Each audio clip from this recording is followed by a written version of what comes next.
오늘 한국의 주요 뉴스입니다. 정부가 신종 코로나 사태 이후 백신과 치료제 도입에 최소 8조 원을 투입한 것으로 집계됐다. 미집행 예산을 포함하면 10조 원에 육박한다. 정부가 지금까지 확보한 코로나 백신은 2억 6,082만 회분, 치료제는 200만 4천 명분에 이른다. 하지만 최근 들어 백신 접종 건수는 사실상 제자리에 머물고 있다. 치료제의 처방률 역시 저조한 수준이다. 국민 10명 중 3명이 백신 추가 접종을 하지 않겠다는 조사 결과가 나왔고, 감염 확산에도 불구하고 중증 단계로 넘어가는 환자가 크게 늘지 않으면서 먹는 치료제 처방률은 30%에 그친다. 방역당국은 백신 접종과 치료제 처방을 권장하고 있지만 얼마나 많은 인원이 동참할지 미지수라 고심이 깊어지고 있다. 17일 코로나 예방접종 대응 추진단의 자료에 따르면 2020년부터 올해 9월 15일까지 정부가 국내외 제약사와 계약한 코로나 백신은 2억 6,084만 회분으로 나타났다.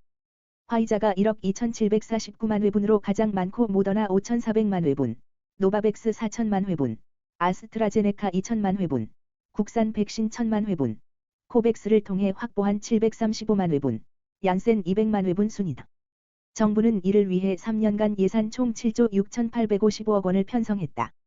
2020년 3,561억 원에서 2021년 4조 8,630억 원으로 대폭 늘린 이후 올해 2조 9,471억 원으로 줄였다.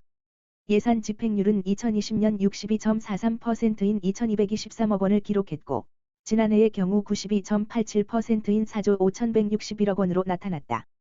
올해의 경우 9월 15일 기준 절반을 조금 넘은 50.58%인 1조 4,906억 원이다. 현재까지 3년 동안 총 집행액은 6조 2,290억 원이다. 정부는 이와 별도로 코로나 치료제 총 200만 4천 명분도 확보했다.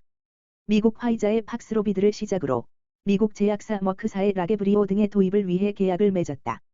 첫 물량은 화이자 제품으로 1월부터 들어왔다. 질병관리청이 지난해 8월 31일 공개한 예산안에 포함됐던 코로나 치료제 예산은 168억 원이다. 이는 1만 8천 명분으로 1인당 비용은 약 95만 원이라는 계산이 나온다. 치료제 구매 비용의 최대 1조 8천억 원을 지출한 것으로 추산된다. 정부가 백신과 치료제 확보와 적용 확대에 나서고는 있지만 정작 한편에선 접종과 치료제 복용을 거리는 경향이 나타나고 있다. 유효 기간이 있는 백신과 치료제를 찾는 사람이 적어지면 자연스레 폐기로 이어질 수 있다. 수조 원을 들인 백신과 치료제를 폐기 처분해야 하는 것이다. 고려대 의대 백신혁신센터 연구팀에서 전국 만 19세 이상의 일반 성인 남녀 1,500명을 대상으로 실시한 설문조사에 따르면 30%는 올가을 또는 겨울 코로나 백신 추가 예방접종 의향이 없다고 응답한 것으로 나타났다. 10명 중 3명은 백신을 추가로 맞지 않겠다는 것이다. 연구팀에 따르면 이번 조사 결과는 코로나 백신의 효과, 안전성에 대해 정부와 제약회사가 왜곡하거나 은폐하고 있다고 생각하는 비율이 적지 않기 때문이라고 분석했다. 코로나 치료제 처방은 30%에 그치고 있는 것으로 파악된다. 연초 들여온 2만 1,000명분 가운데 일주일 동안 109명이 처방받는 등 저조했던 실적을 고려하면 고무적이지만 정부는 여전히 낮은 수치로 보고 있다. 코로나 백신과 치료제 사용이 줄어들면 기존 보관하던 물량들은 폐기 처분할 수밖에 없다. 유효기간 때문이다. 이미 58만 1,686바이알과 144만 98시린지가 유효기간 경과로 폐기됐다. 백신 온도 일탈, 용기 파손 등의 사례까지 더할 경우 지난해 2월부터 최근까지 폐기된 백신은 최소 591만 1,920명분에 달한다.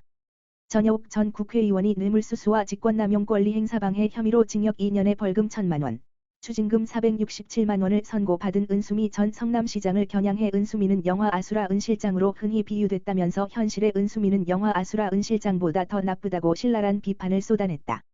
전여욱 전 의원은 17일 자신의 페이스북을 통해 뇌물과 직권남용으로 재판에 넘겨졌던 은수미 전 성남시장, 오늘 징역 2년을 받고 법정 구속됐다며 이같이 밝혔다. 전여욱 의원은 이 뉴스를 보고 제 가슴에 뜨거운 것이 치밀어 올랐다. 이제 심판이 시작됐구나. 은수미는 자기가 걸린 정치자금법 수사기밀을 빼준 경찰 청탁을 남김없이 들어줬다고 지적했다. 이어 측근 박 씨를 통해 휴가비, 출장비 등 현금과 와인을 받아 먹었다. 그리고 조폭으로부터 차량과 운전기사도 제공받았다며 성남시민을 졸로 본 것이다. 은수미가 부당거래나 뇌물수수, 직권남용 등을 겁도 없이 대놓고 했던 이유는 뭘까라는 의구심을 품었다. 그러면서 탐관오리 사또질의 선례를 들어줬을 것이다. 상방울 변호사비 대납, 성남FC 후원금부터 대장동, 백현동에 비하면 은수미가 아수라 성남의 쓰레기였다면 진짜 빌런은 이재명이었다고 이재명 민주당 대표를 정조준하기도 했다. 끝으로 전 의원은 은수미와는 클래스가 다르다면서 그에 대한 심판도 징역 2년과는 레벨이 다를 것이라고 뼈 있는 말을 덧붙였다. 앞서 전날 수원지법 형사 11부는 뇌물공여 및 수수, 직권남용 권리행사방해, 청탁금지법 위반 혐의로 기소된 은수미 전 성남시장에게 징역 2년 및 벌금 1,000만 원, 추징 467만 원을 선고하고 법정 구속했다. 재판부는 은수미 전 성남시장에 대한 검찰의 공소사실 대부분을 유죄로 인정했다. 재판부는 피고인은 정책보좌관이 시장 직위 유지와 직결된 형사사건의 수사상 편의를 받기 위해 담당 경찰관의 부정한 청탁을 받고 수의계약 및 인사 등 이익을 제공하는 과정에서 저지른 범행을 보고받고 이를 승인했다며 시장으로서 시정과 소속 공무원을 총괄하고 지휘해야 함에도 개인적 이익을 위해 범행에 가담해 관급계약의 공정성을 심각하게 훼손했다고 판시했다. 이어 그런데도 피고인은 자신의 범행을 반성하지 않고 비합리적인 이유로 범행 일체를 부인했으며 자신의 부하가 개인적 이익을 위해 저지른 일이라며 책임을 전가하는 등 엄한 처벌이 불가피하다고 양형 이유를 설명했다. 법정 구속 전 마지막 발언 기회를 받은 은수미 전 성남시장은 일관되게 말씀드렸다시피 이런 판결을 받을 만한 부끄러운 일 하지 않았다. 항소하겠다. 무죄가 밝혀질 거라 믿는다면서 재판부는 증언으로만 이루어진 검찰의 입장만을 인정했다. 앞으로 저의 무죄를 밝혀나가겠다고 말했다.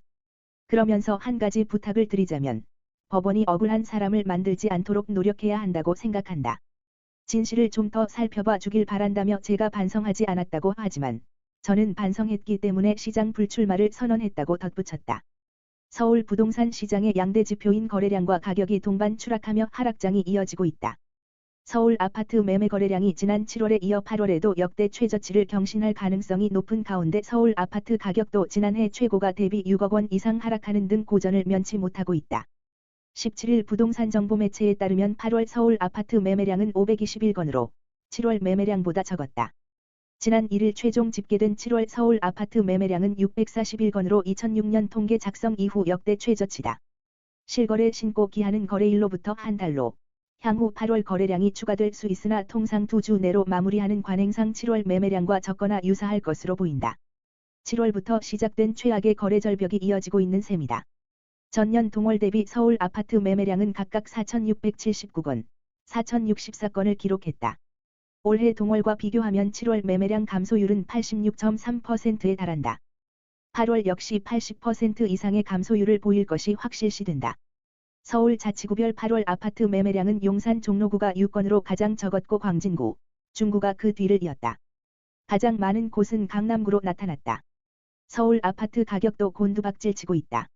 지난달 서울 강남구 도곡넥슬 전용 134평방미터는 42억 3천만 원에 매매됐다. 5월의 매매 가격은 49억 4천만 원으로 석 달 새 7억 1천만 원이 내렸다. 송파구 잠실S 전용 84평방미터는 지난달 20억 5천만 원에 거래됐다. 지난해 10월 최고가 27억 원 대비 6억 5천만 원 내린 금액이다. 10개월 만에 24.1%의 가격 하락률을 보였다. 부동산 중개업체 관계자는 1층은 19억 5천만 원에도 매물이 나와 있다고 말했다. 강남권보다 액수는 못 미치지만 강북권 역시 아파트 가격 하락률이 가파르다. 마포구 레미안 푸르지오 전용 114평방미터는 지난달 22억 원에 거래돼 직전 달 실거래가인 24억 원에서 한 달 만에 2억 원 하락했다. 동대문구 레미안 위브 전용 84평방미터는 지난달 12억 4천만 원에 매매됐다. 7월 실거래가는 13억 3천만 원이다. 한 달 새 9천만 원이 내린 셈이다. 전문가들은 금리 안정을 시장 변화의 열쇠로 꼽았다.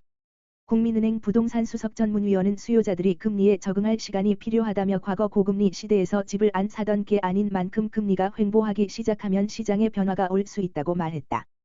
코로나 이후 일상회복으로 일자리가 풍년인데도 청년들은 취업난에 허덕이는 기현상이 벌어지고 있다. 기업들의 경력직 선호 현상과 고용시장의 미스매치 때문이다. 대기업과 중소기업 간 임금 격차 등 노동시장 이중구조를 해소하는 것만이 근본적인 해결책이란 지적이다. 17일 통계청에 따르면 지난 8월 우리나라의 실업률은 2.1%로 전년 동월 대비 0.5%포인트 떨어지며 역대 최저치를 기록했다. 이직과 구직 등 직업 탐색 과정에서 발생하는 마찰적 실업 등을 제외하면 사실상 완전 고용 수준이다. 그만큼 일자리가 넘친다는 뜻이다. 같은 달 취업자 증가폭은 전년 동월 대비 80만 7천 명으로 8월 기준으로 2008년 이후 14년 만에 최대치였다. 그러나 20대 청년들의 사정은 다르다. 올 상반기 전체 실업률은 평균 3.3%에 그쳤지만 같은 기간 청년 실업률은 평균 6.9%에 달했다. 7월과 8월 각각 전체 실업률이 2.9%, 2.1%로 떨어지는 동안 청년 실업률은 6.8%, 5.4%로 낮아지는 데 그쳤다.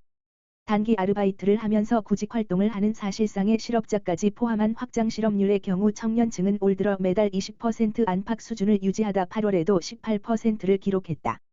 일자리 호황이 청년들을 비껴가는 것은 기업들이 교육을 위한 비용과 시간이 적게 들고 즉시 실무 투입이 가능한 경력직을 선호하기 때문이다. 수시 채용이 일반화된 고용시장에서 대학이나 대학원을 갓 졸업해 경력이 없는 취업준비생들은 상대적으로 불리할 수밖에 없다. 국내 주요 대기업인 삼성, SK, 현대차, LG, 롯데 가운데 아직까지 신입사원 공채를 유지하고 있는 곳은 삼성뿐이다. 최근 전국경제인연합회가 전문기관 의뢰를 통해 조사한 바에 따르면 국내 매출액 상위 500대 기업은 올 하반기 대졸 신규 채용 인원 가운데 35.8%를 경력직으로 뽑을 계획이다. 올 상반기 29.7%보다 비중이 더욱 높아졌다. 일자리 수요와 공급이 어긋나는 미스매치도 청년 취업난의 주된 원인이다. 조선업, 요식업, 농업과 택시 등 특정 업종, 중소기업 등은 일할 사람을 구하지 못해 어려움을 호소한다. 정부에 따르면 올해 6월 기준 빈 일자리 수는 23만 4천 개인데 이 가운데 96%인 22만 4천 개가 300인 미만 사업체에서 발생했다. 반면 청년들이 선호하는 일자리는 대기업, 공공기관 등 처우가 좋은 곳으로 한정돼 있다. 한국수력원자력이 월성 원자력발전소 1호기 조기 폐쇄에 따른 7,277억 원 규모의 비용 보전을 정부에 신청한 사실이 16일 확인됐다. 월성 원전 1호기는 문재인 정부의 탈원전 정책에 따라 2018년 조기 폐쇄가 의결되고 2019년 12월 영구 정지됐다. 이에 따라 여권에서는 문재인 정부의 탈원전 정책에 따른 막대한 비용을 국민 혈세로 메꾸게 됐다는 비판이 나왔다.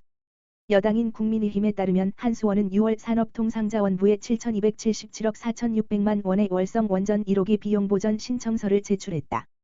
당초 2022년까지 월성 원전 1호기를 계속 운영할 수 있도록 하는 승인을 받기 위해 한수원이 설비에 투자한 비용 5,555억 2,200만 원과 월성 원전 1호기 운전을 위해 구입한 물품 비용 146억 8천만 원 등이다.